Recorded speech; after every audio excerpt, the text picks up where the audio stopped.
On the last day of his life, Reginald Thornton IV was 45 minutes late to call. When he finally decided to appear, he swung open the door to the Kaleidoscope Theater and strode into the lobby in the manner of a conquering emperor. He stood for a moment, seemingly waiting for those in the lobby to bask in his magnificence. When fanfare did not materialize, he resumed his course, entering the lobby filled with the murmurs of a crowd anticipating a show, and the aroma of freshly brewed coffee drifting from the concessions area. A corpulent man with a ruddy complexion, Reginald's commanding presence drew immediate attention the moment he entered a room. People could not take their eyes from him, a charisma he had parlayed into a reasonably successful career as a local actor. However, he had been known to bite the head off anyone who dared refer to him as an actor.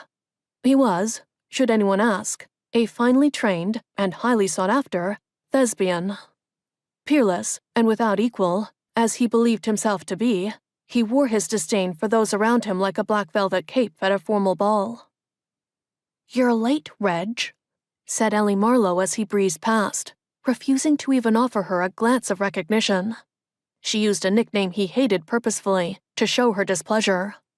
"Call was half an hour ago." She kept her voice low and her smile plastered on to avoid a scene in the lobby, which was steadily filling with patrons. Reginald ignored her and continued his meticulous stride, peacocking for the patrons waiting for the theater doors to officially open.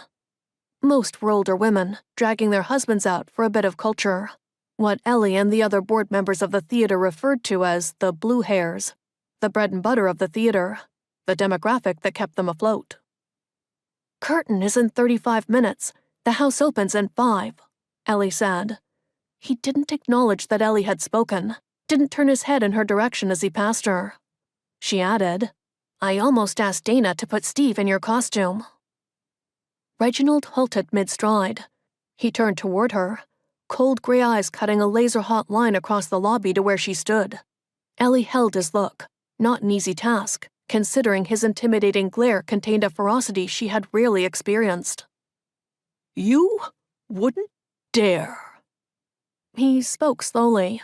Something in his voice sounded strange to Ellie, slightly off.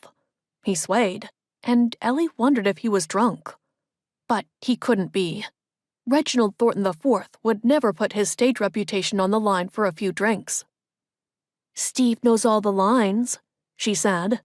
"He would be the perfect understudy."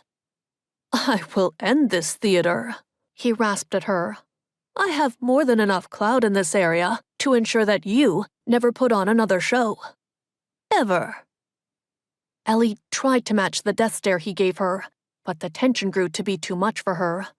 Her head bobbed suddenly, several times in quick succession, a staccato motion followed by a few grunts, a few sniffs, and a round of exaggerated eye blinks. Her movements invariably drew odd looks and sometimes direct, if not indelicate questions from people. Was she okay? Was something wrong? Was she having a seizure?